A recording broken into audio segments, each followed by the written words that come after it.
Hey folks, welcome back to the channel. So I wanted to do a follow-up regarding the First Amendment auditor video I did.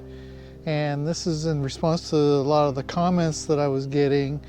I'm dumbfounded. I'm surprised how many people are actually against these First Amendment auditors, calling them frauditors.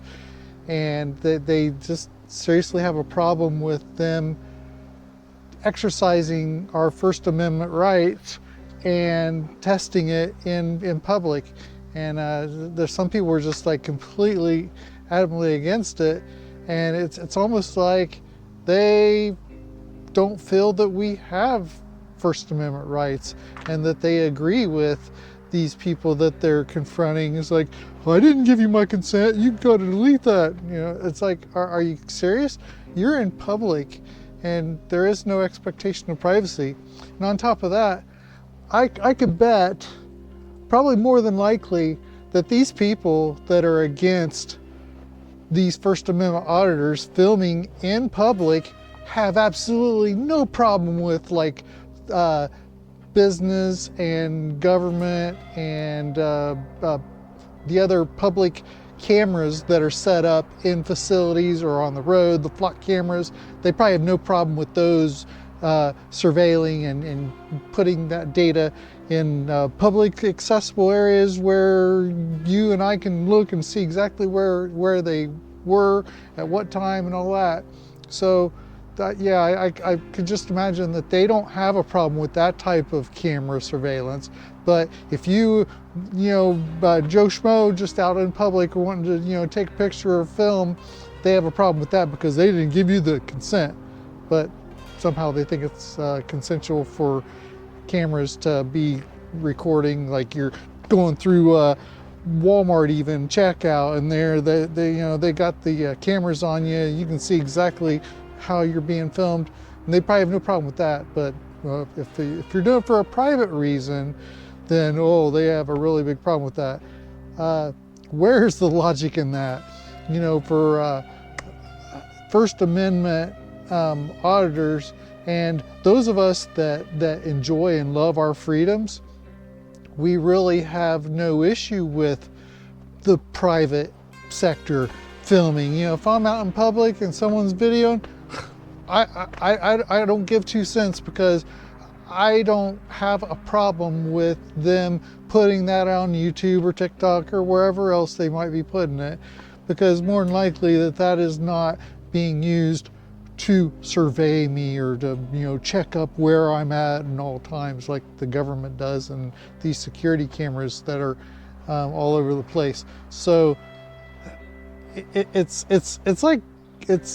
just the exact opposite. So First Amendment people, they don't mind public recordings as long as it's done by the private sector. But if it's government, yeah, it's like you really don't need to be knowing who I am and where I'm at any point. Whereas the people that are against the First Amendment, it's like they're perfectly fine with all the security cameras checking up on them and seeing where they're doing, what they're doing. But how dare you privately take a photo or video because they didn't give you consent. Yeah, anyway, that logic is that's retarded. So anyway, there's people online that are arguing and saying, oh, you can't just film in public accessible areas, to the public. He said, haven't you heard about the public forum doctrine? And it's like, yeah, but you know what? That is, it's limited into where that is restricted for public recordings and, your First Amendment exercise.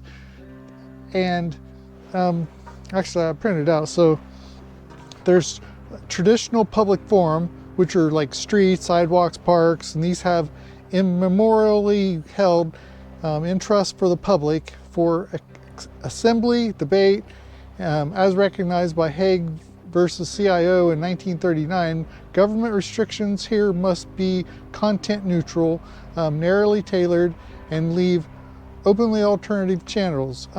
Viewpoint discrimination is almost always unconstitutional. Designated or limited public forum, places the government chooses to open for expressive activity, city auditoriums, certain meeting rooms.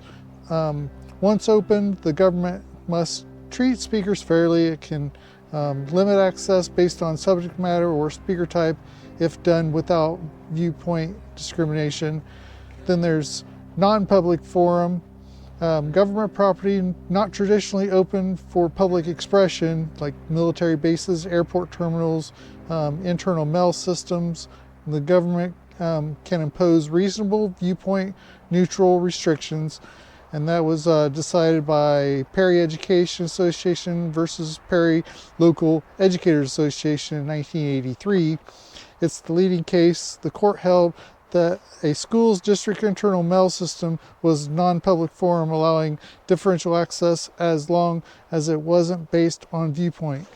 So again, where all these First Amendment auditors are going is like into the post office, where it's all public accessible, so people have no right to privacy there, and you don't have to consent. You have free range. Basically, anywhere you can go publicly and it's as public accessible, you're allowed to film, and there isn't an issue. And the issue is that people have this misconception that they have a right to privacy in public, and that you have to have a permit or that you need to get their consent before you can film. And that's absolutely absurd, and these people are just ridiculous. They have no respect for the First Amendment, and that's just crazy, just outright crazy. So then the argument turned from who has rights to do what where. So then you have these people that are defending those that are being critical against the First Amendment auditors. They're then like trying to disqualify them or make them as though that what they're doing isn't justified, and they're saying, oh, did you know so and so is a criminal, that they have a criminal record, and they've been arrested and this and that. Well, yeah, so some of those arrests have been falsely performed because of the police violating their rights. And so let's look at, okay, so what if these people that are doing these First Amendment audits do have a criminal record?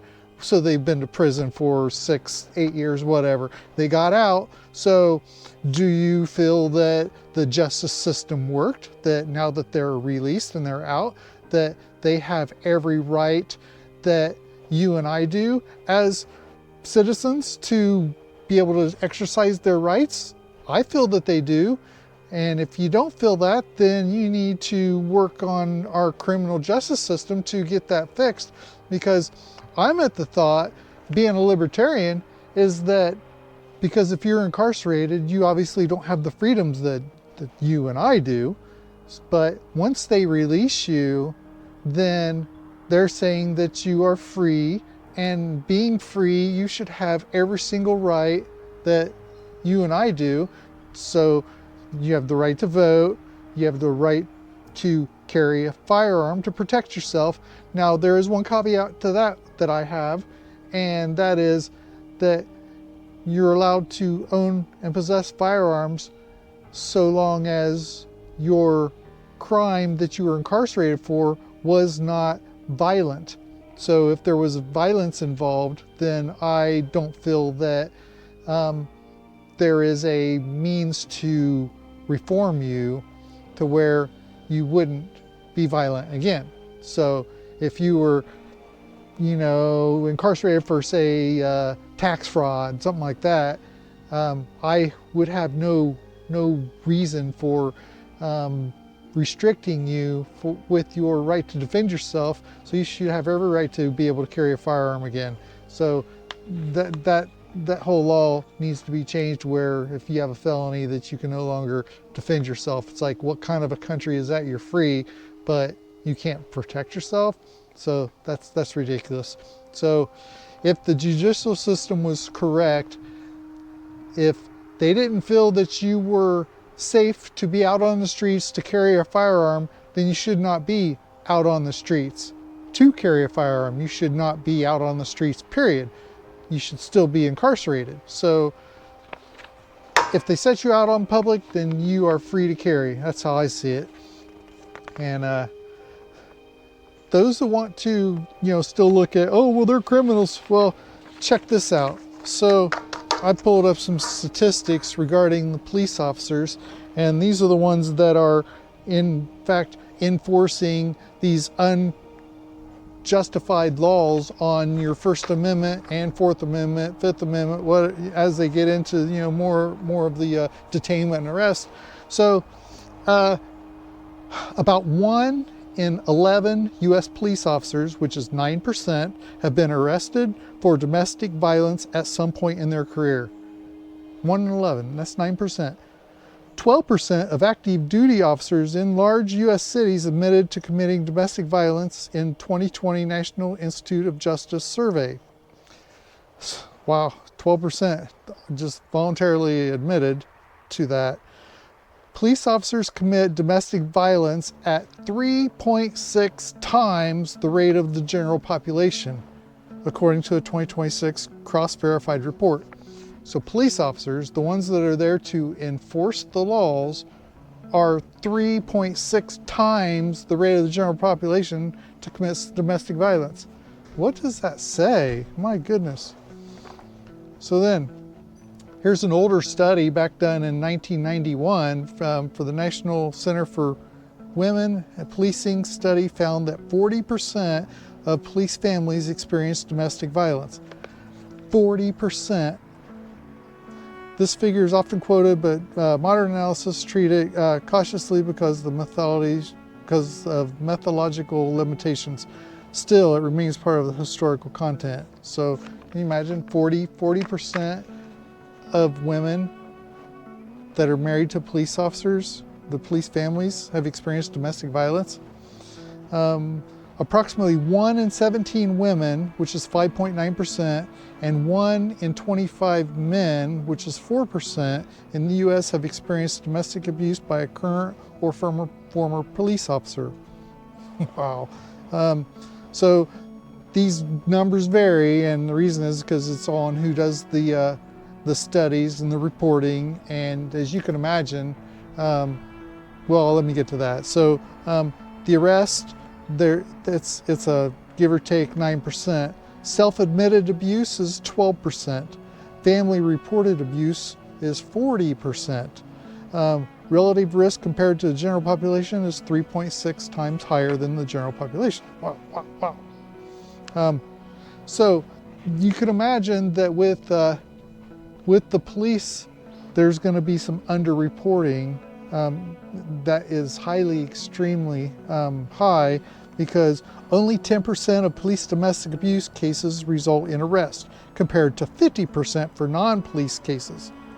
75% of police domestic abuse perpetrators face no disciplinary action, and that's because they have some internal code of, you got your brother's back, whatever, and that's horrible. 48% of agencies don't track domestic abuse of their own officers. I wonder why. So because of those instances, you could just imagine what the numbers actually are if there wasn't this cover-up, So it's pretty ridiculous. But so the concise takeaway here is roughly 9 to 12% of U.S. police officers have committed domestic abuse violence, with officers offending 3.6 times more often than the general population. Now, I think that is pretty damning, and you can imagine, just from where I am at my age, and just all of the encounters and experience, and just knowing police officers, those people that get into the positions for police officers, even security guards and anything like that, is that they have some type of inferiority complex, or they like that level of power or authority that they think they have over other people. And so you can just imagine that they are that type of aggressive. And it's so apparent when you watch these videos how aggressive these police officers are just on immediate initial contact. It's like Long Island audit, that Sean Reyes always tells them, de-escalate, calm down. So those of you that are, supporting police and their actions for coming down on these First Amendment auditors, I say shame on you. It's ridiculous that this is just a continued thing, and I don't know if there's ever going to be a point in our lives where police will truly be held accountable for their violations against the people. And so with that, I'll wrap up. And for those of you out there that are practicing your First Amendment, stay safe, know the law, know where you can practice safely, and thumbs up to you. Anyway, till next time.